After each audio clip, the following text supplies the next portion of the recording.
chapter of last half, I guess I could say, of the prophet Zechariah's writings. And chapter 11 is the culmination of God's judgment upon heathen nations as well as physical Jerusalem. Must remember that all of the judgments and the calamities and the destruction and everything was directed at the physical world, not the spiritual world. Because when we finish chapter 11, we're going to begin the last three chapters, chapter 12, and they do deal with looking to the future of Israel, but in a spiritual sense, because we know that as God intended Israel to be physically, that no longer exists. And we'll talk about why that no longer exists. Forget about the Israel on the geographical map that you see worldwide. That's just a physical land and has no bearing on the physical Israel that was under God's care in olden times. But today we are all living, if we are members of the Lord's church, or if we are have come under through obedience to God, His providential care, whatever, all of the saved, all of His people are in the spiritual Israel, and that's what we would call the new world today. But chapter 11, remember, again, you got to keep in mind, and I keep reminding you of this because sometimes we can look at these things and we say, this is so confusing. Don't let it confuse you. Remember, it's figurative language. And while it may seem like some things are happening right now, most of the time we're talking about things that are happening in the future. And that's certainly the case with Zechariah. So keep in mind that it's apocalyptic literature, because when we look at chapter 11 is probably going to use more figurative language than perhaps has been done in the past, because we're going to talk about two allegories, which are parable would be an allegory, okay? It's using figurative language to explain something, okay? Using things that we understand from the physical world, but it has a spiritual application somewhere down the road, and that's certainly the case with chapter 11. Chapter 11 begins and ends with a lamentation.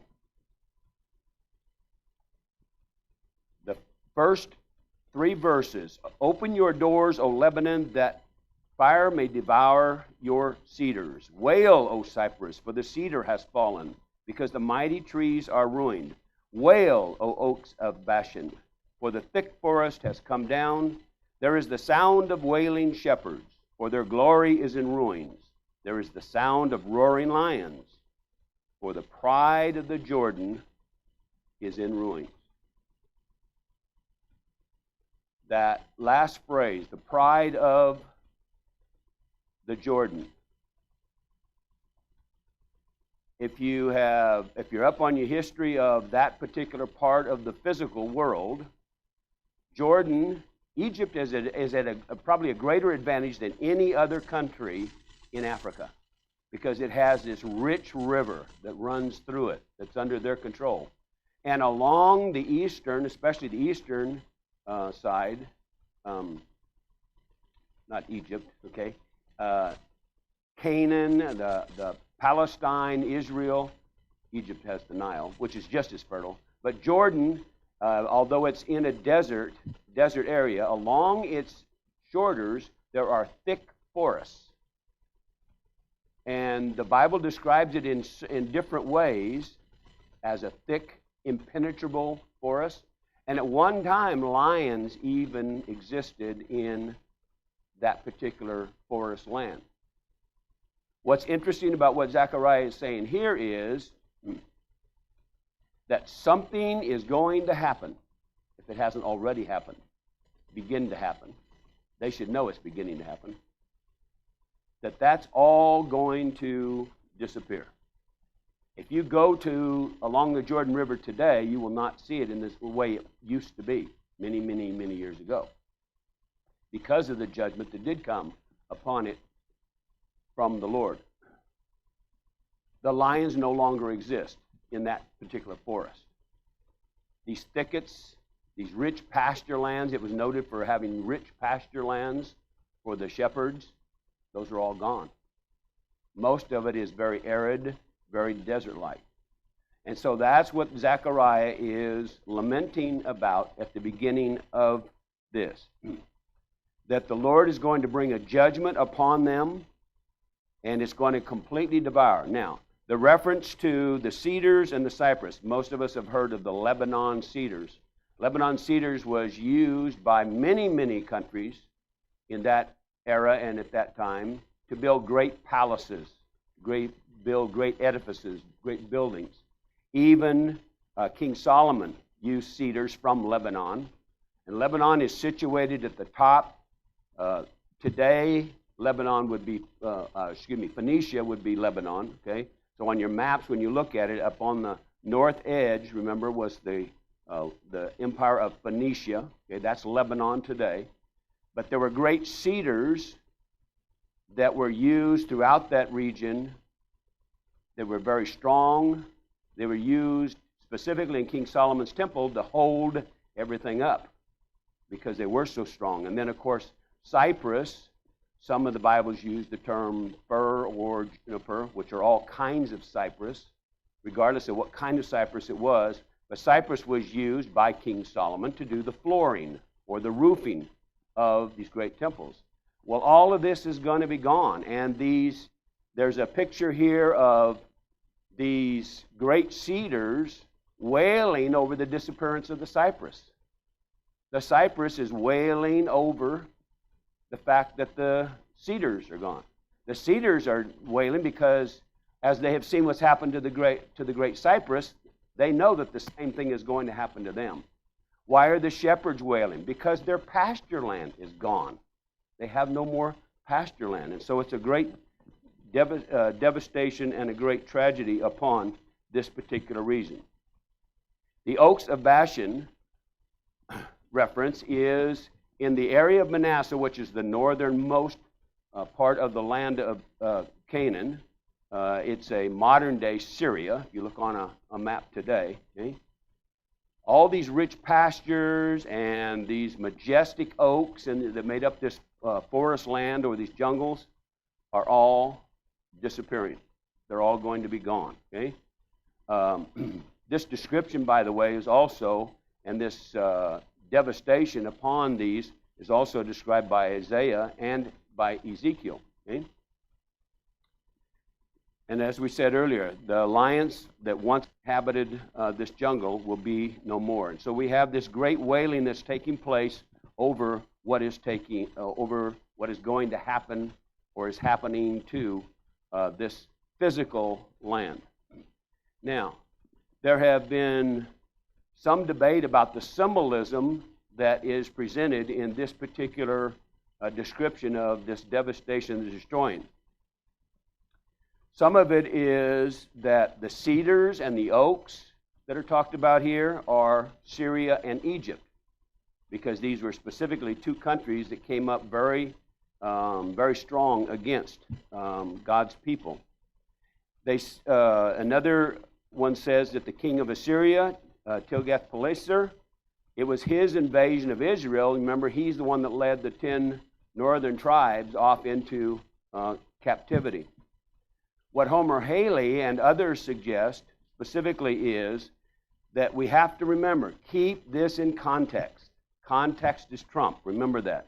For chapter 10 and the rest of chapter 11, what he believes and what they believe is that Zechariah is looking at the complete devastation and destruction of the Israelite or the Jewish economy. And we can look, of course, we have the advantage of looking at what has actually taken place specifically. When the Jews rejected Jesus, when they rejected Jesus, well, first of all, remember when Jehovah called them back to their homeland? Who came back? Only a small remnant, remember? Most of them stayed where they were. Those that came back, of course, were blessed. But what it trumped in, what it started was that the old order of things was passing away. So then Jehovah sent his shepherd. Remember, that's what chapter 11 is going to be about. But also, ultimately, think about in verse 4 of chapter 11. And as you read chapter 11, hopefully you all did that, you realize that the people rejected this good shepherd that had been sent to them. Okay?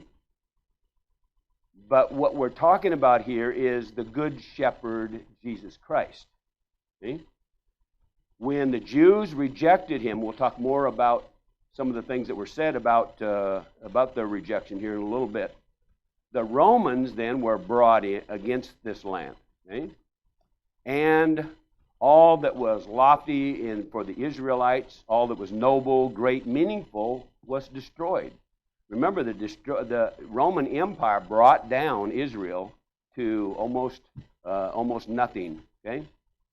So what this picture points to is the final judgment that will be upon the political and religious Jewish system that was effected by the Roman Empire, by the Roman legions by AD 70.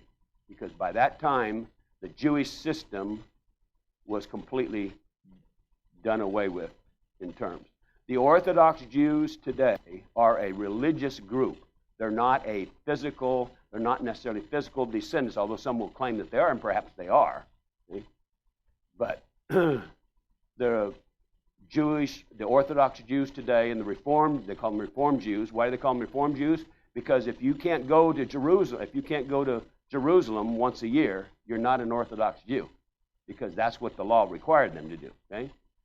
So the Reformed Jews are those that live in other parts of the world that cannot make that annual trek. Okay, so this is the introduction to what's going to take place. Now, we get into the first allegory, which is about the Good Shepherd, verses 4 through 14.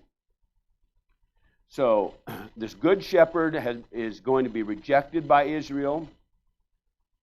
And what's the most significant part of the symbolism that is in this rejection?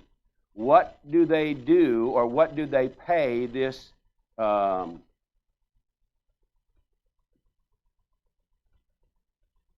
did I say Good Shepherd?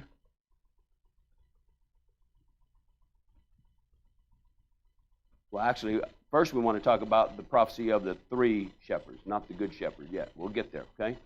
But the starting in verse 4,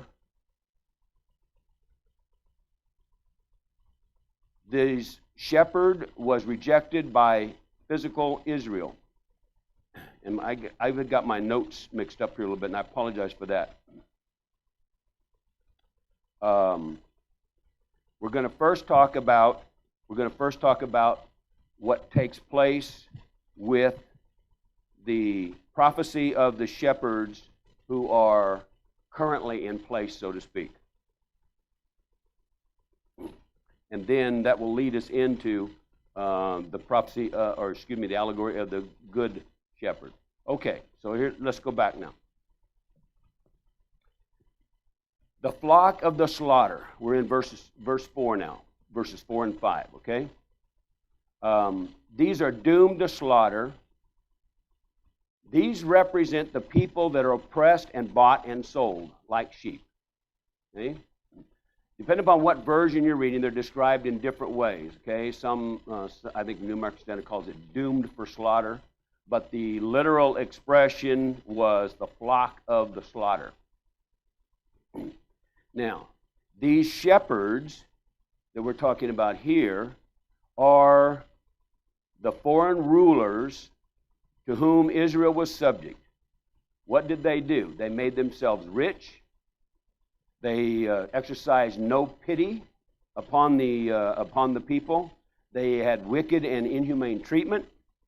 And they claimed themselves, remember, especially we noticed this back in Hosea and Amos, they claimed to have favor with the Lord for what they were doing and didn't think that they were doing anything wrong because they felt like they had the favor of the Lord on their side. But they thought of their own position first, their own position and their wealth. They showed no pity. While they gave the appearance of being very religious and very pious, their actions actually betrayed or belied and proved that they were actually hypocrites. Now, the inhabitants of the land, verse 6.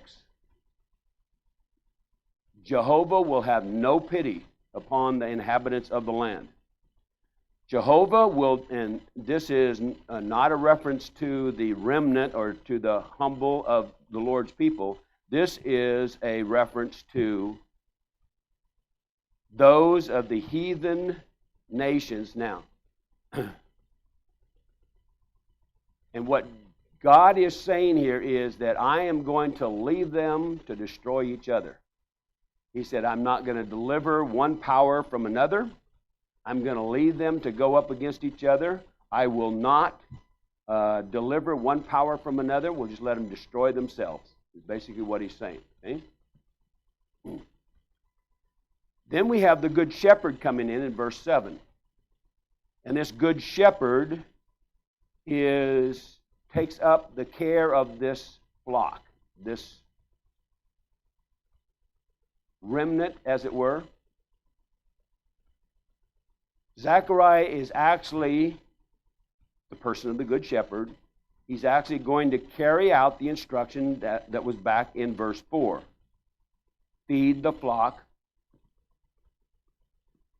for slaughter. That's what New King James says. Other ones say feed the flock of slaughter. Okay? He's not saying go feed them and get them ready for slaughter. The good shepherd. What he's saying is take care of them, because these are the ones that have been prepared for slaughter by the evil shepherds. Okay? But feeding them as a good shepherd would. Not only the average, not only the common, verses 6 and 7, but also and especially those poor, humble, or wounded, or others that need his care the most. See? Now, he uses two staffs. I think some of the older Bibles use staves, which is the same word as staffs. You're going to use two staves to shepherd. Favor, beauty, favor in the newer versions, favor in the newer versions, beauty in the older versions. Alternates would be grace or pleasantness. What this symbolizes is Jehovah's favor would be bestowed upon them, those that are under the care of the good shepherd. Bands, the second staff, bands or bonds, union, newer versions. Also, alternates would be cords, and I think that's in the New American Standard, unity in the New King James, and binders in the King James. Okay? What this symbolizes is the unity or brotherhood that's needed but seriously lacking between Judah and Israel. Verse 8. I cut off these three shepherds in 1 month. God was very serious about exercising his judgment over these three bad shepherds. Now, again, another debate. Well, what do these three shepherds represent?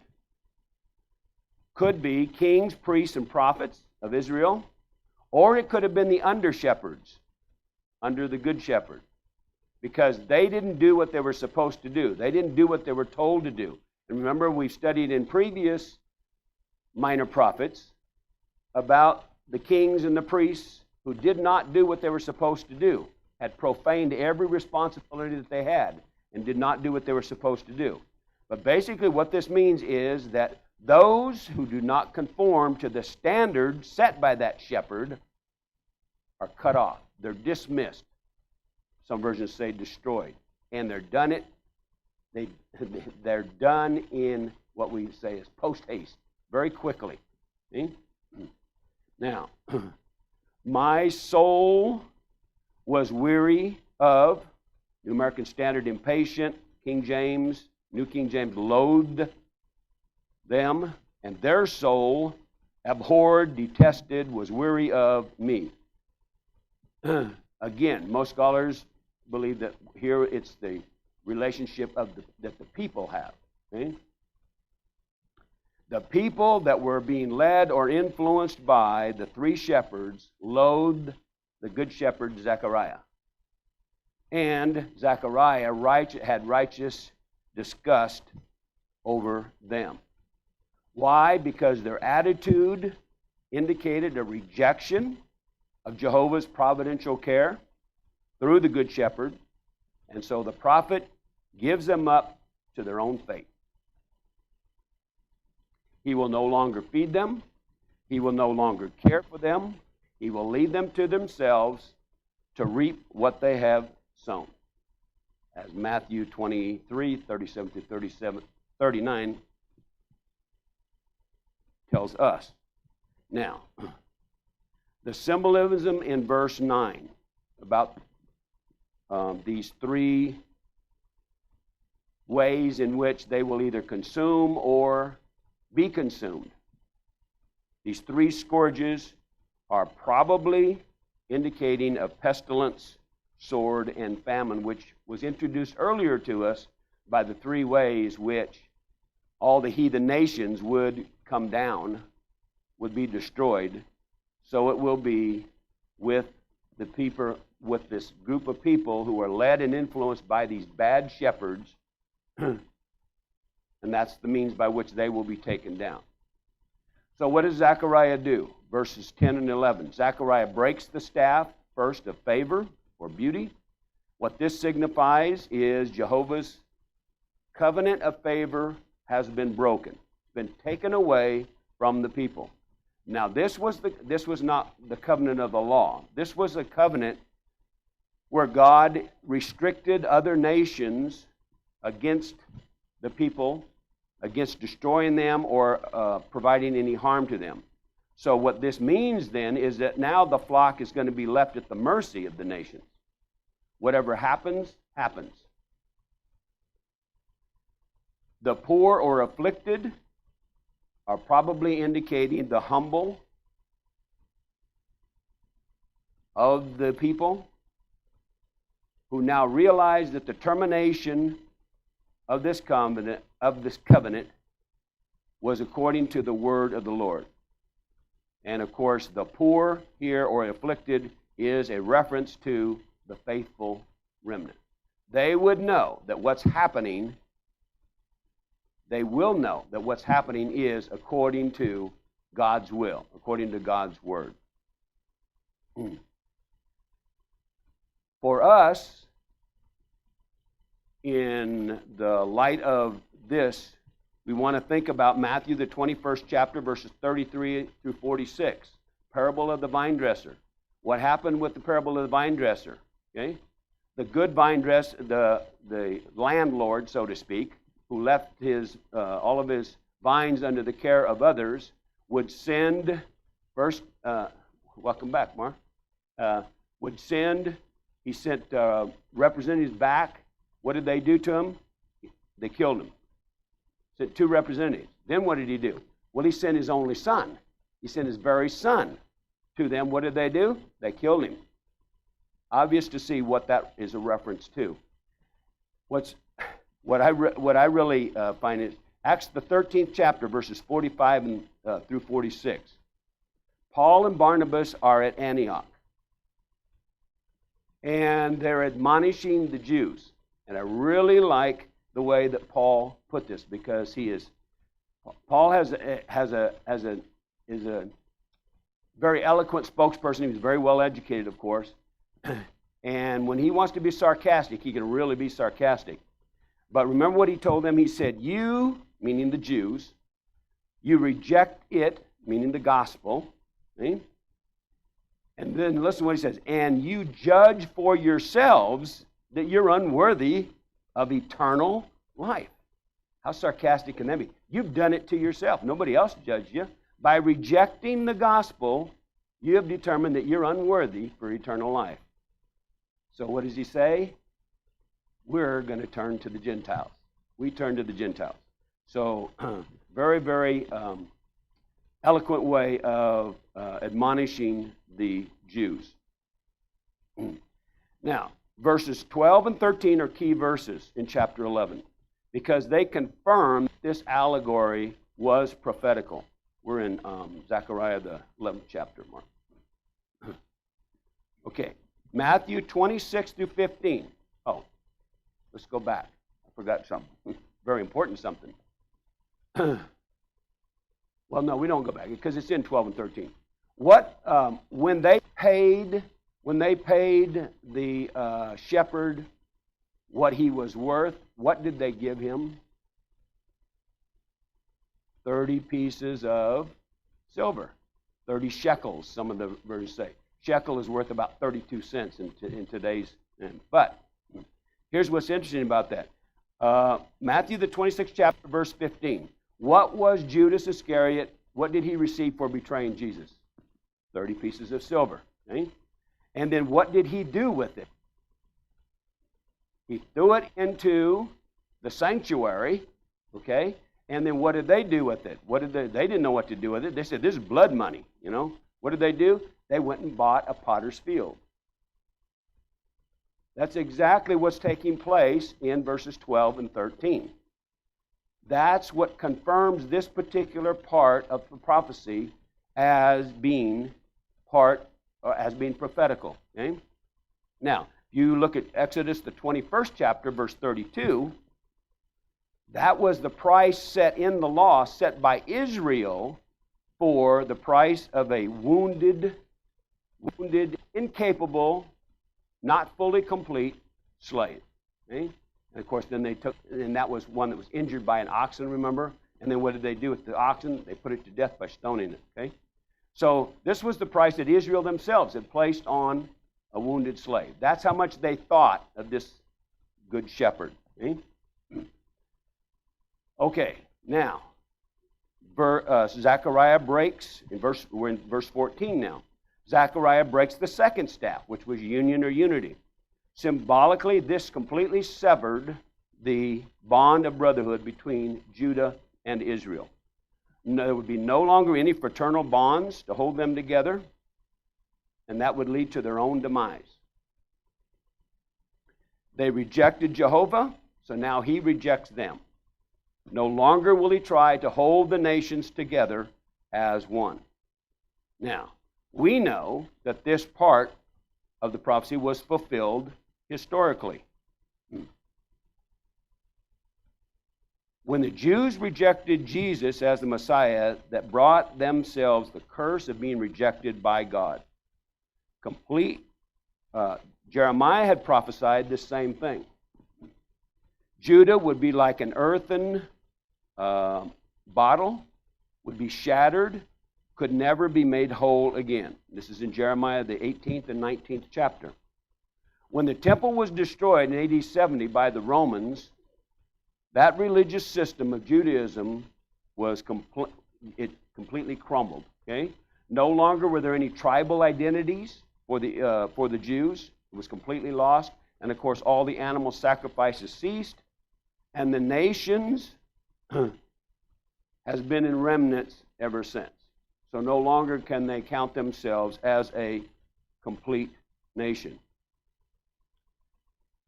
Now, for any of those that may doubt that the 12th and the 13th verse is not applicable to Jesus,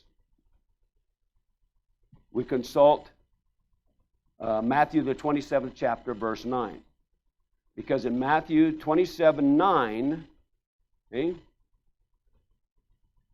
there's a specific reference to Zechariah's prophecy, although it's attributed to Jeremiah.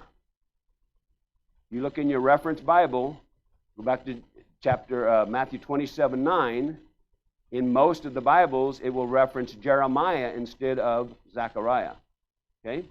Now, there's a reason for that that's been explained by the scholars, although it was debated. The plausible explanation for this is that, remember that the Bible, original writings were on scrolls. Okay? Zechariah's writing came after Jeremiah's on this large scroll. Okay? And so the belief is that when they were translating or writing it down, copying the Bible down, that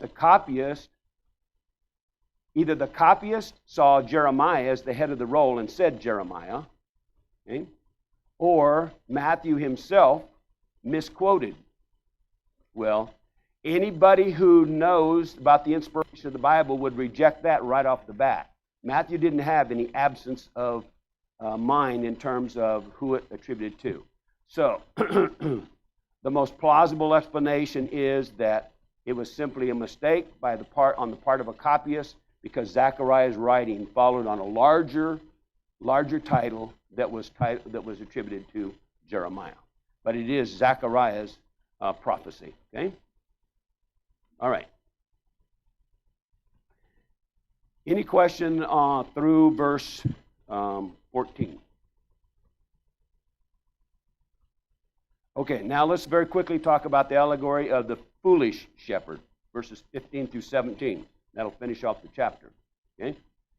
Okay, having rejected the true or good shepherd, Israel was given into the hand of a foolish shepherd. Now, there's a instruction there on the part of Zechariah to take up the implements of the foolish shepherd. No one really knows whether or not it was the same as a true shepherd, or there was some special one. But what they would think is that it's just simply the implements of any shepherd. What are those implements? 1 Samuel 17:40. Shepherd always carried a staff and a bag. Okay? And Judges 5:16. How did they calm down the sheep? Calms all of us down a lot of times. Music. Okay? So the third thing that a shepherd always carried was a pipe, or a musical pipe. Okay? But the point of this particular part of the scripture, verse 15, is that the shepherd was to act foolishly and not care for his sheep. Okay? Now, while there are opinions that differ about who this shepherd is, or who this shepherd was, it goes all the way from attributing it to the Pope, the head of the Roman papacy, or the Roman Empire, the entire Roman Empire itself, the Antichrist, Ptolemy IV, who was the fourth pharaoh of the Ptolemaic pharaohs in Egypt. But there's two ideas that are the most consistent with the chapter context. And that is that the native chiefs and rulers of later times, like Herod, for example, who made merchandise out of the people, bought and sold the people, and completely deceived the people to their own destruction, or the type of leader Israel will have if they reject Jehovah. Now, again, no absolute answer to this, but those are the two most plausible explanations. But this type of leader, this type of shepherd, would not care for the flock. They would not go out and seek the scattered. They would not heal the broken. Couldn't care less what happened to those sheep. Okay? But what they would do is they completely devour the sheep, the fatty sheep, even to the point of tearing off the hooves into pieces. Now, what this tearing off the hooves in pieces means either that they were getting the last remnant of flesh off of those sheep, or it was a tearing off by driving them through some really sharp, rugged ground and not caring what may result to those sheep. But here's the important point about verse 16. The shepherd couldn't care less and is completely indifferent to the fate of those under his care. He cares only for what he can get out of or from them. That's his total emphasis. And so at the end of chapter 11, it closes with another lamentation. Jehovah pronounces a woe upon this foolish shepherd. The arm that was supposed to protect the flock will have a sword fall upon it. It will be completely withered, completely useless. Okay? The eye that failed to keep the watch over the sheep will become completely blind. That's what completely dimmed indicates. And I want to read to you, or quote to you, from Homer Haley's commentary about verse 17, which he believes is the most important point. It's on page 386 of his commentary. Jehovah's woe upon the foolish shepherd states a principle applicable to all such overlords or shepherds. It is an irrevocable law of Jehovah that indifference to stewardship entrusted to a person must invariably bring its own judgment.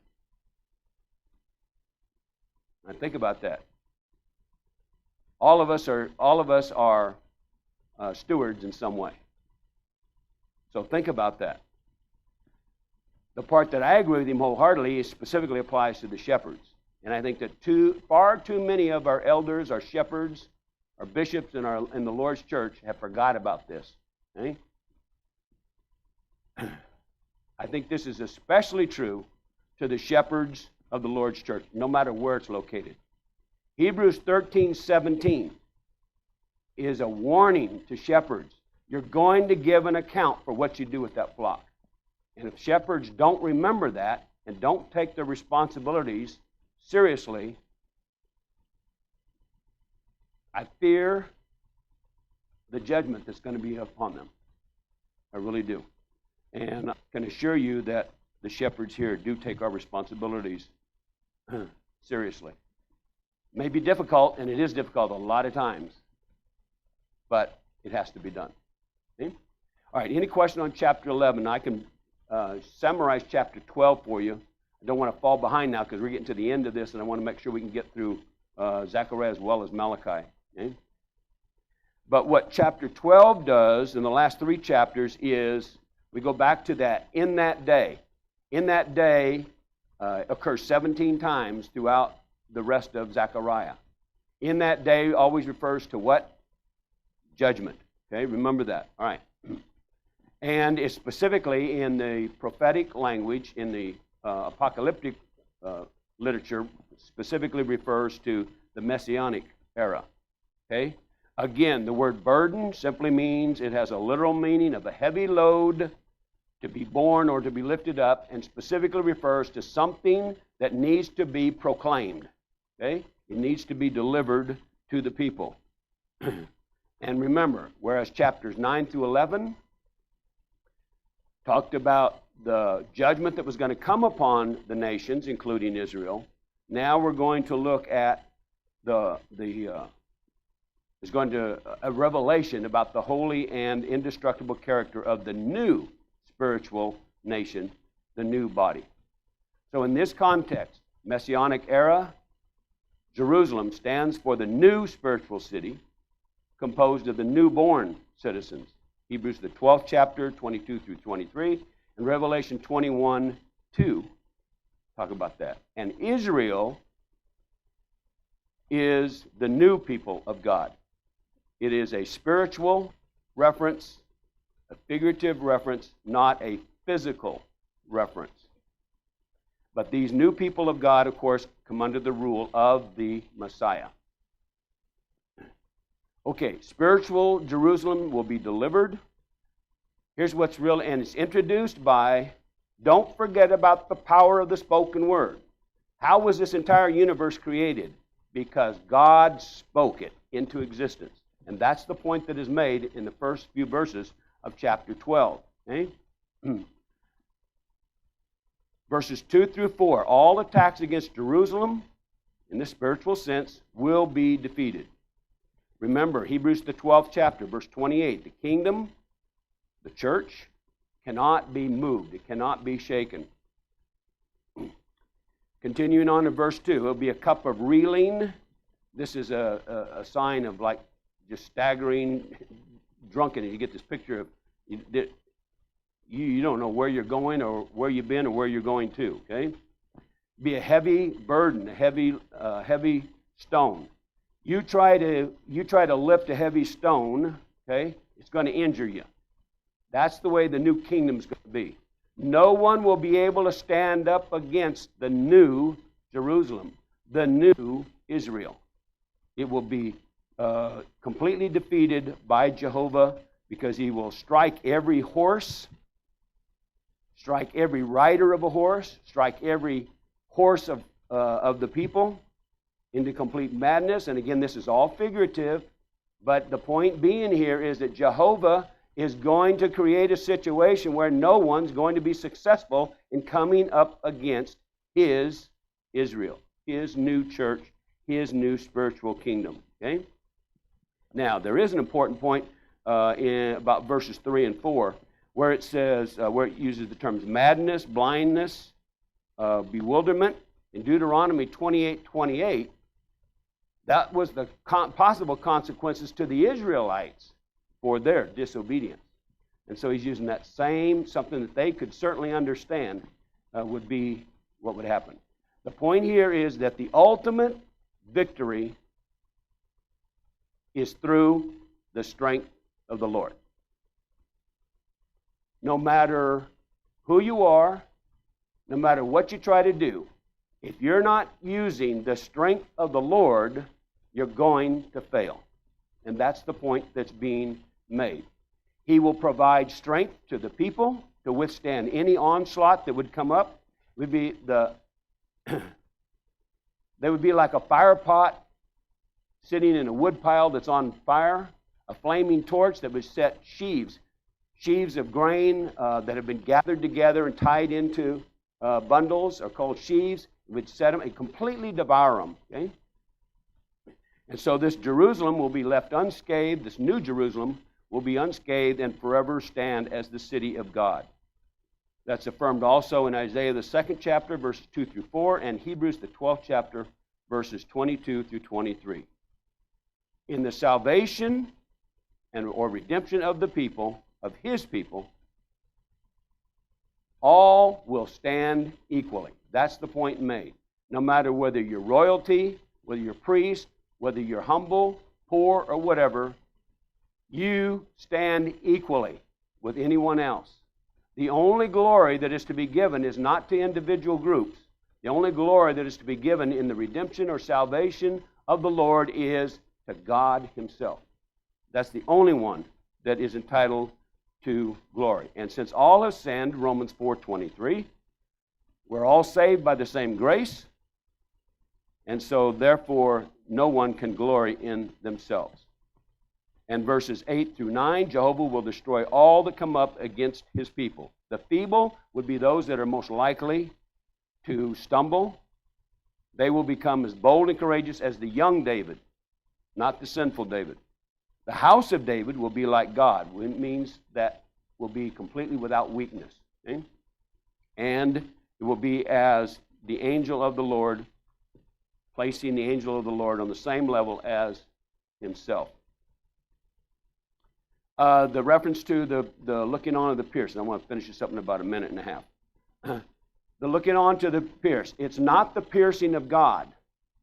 Okay? It's looking for, when they blasphemed against God, they could never do anything that would put God to death, including even the piercing of his son. That didn't put him to death, because what happened 3 days later? He was resurrected back to life. Okay? But it was the insults and the blasphemy by which they pierced God. But what God is saying is, important point about verse 10, since the Son was pierced, they are one. That's why the word me is used in that particular context. Now, John 19:37 says that that's about Christ. If you read John 19:37, specifically applies to this particular part of Zechariah's prophecy. Okay? And so in that day, the great mourning will be just as when Josiah, for instance, was killed in battle. It was a great mourning throughout all the land. So will the mourning be. 2 Chronicles 35, verses 22 through 25. Now, not important, but it was usually a custom of the Hebrews to wives and husbands. Husbands would mourn separate from their wives and children. Okay? Finally, here's the final critical point about verse 12. All families royally, priesthood, common, humble, poor, all will mourn alike. See? And all will be saved alike over the piercing of Jesus. The reference to David and Nathan, remember they were in the descendancy of Zerubbabel and Christ, and Levi and Shammai, of course, were priests. I'll make a few references back to this since I know we went through it hurriedly, chapter 12. But I do want to cover 13 and 14, which will complete our study of Zechariah next week. So please study that. Hope I didn't go through it too fast, and I hope I didn't do any injustice to it. But thank you very much.